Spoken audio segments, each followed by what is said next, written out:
2025 BMW M3 sedan and M3 Touring will launch in Australia in the latter part of 2024, the company has announced.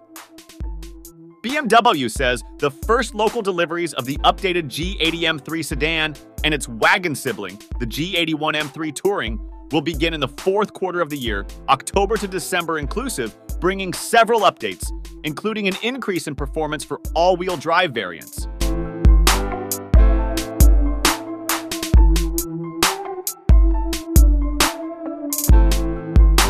As with the updates announced earlier today for the 3 Series on which it's based, the M3 will receive several minor changes to the car's exterior styling, including revised headlights and new alloy wheel designs, as well as updates to the car's interior.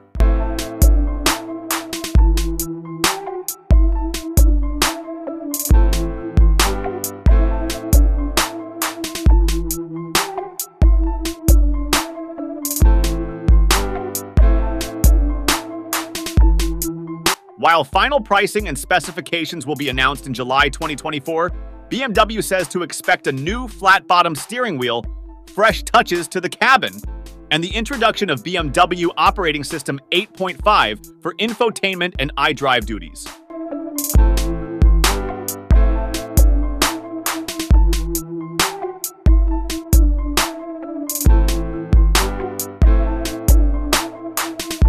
BMW Blog notes that the M3 CS Touring will be based around the sole available M3 Touring variant, the competition xDrive. This model is good for 503 horsepower from its 3.0-liter twin-turbocharged 6-cylinder, but the CS should deliver the same 543 horsepower as the sedan.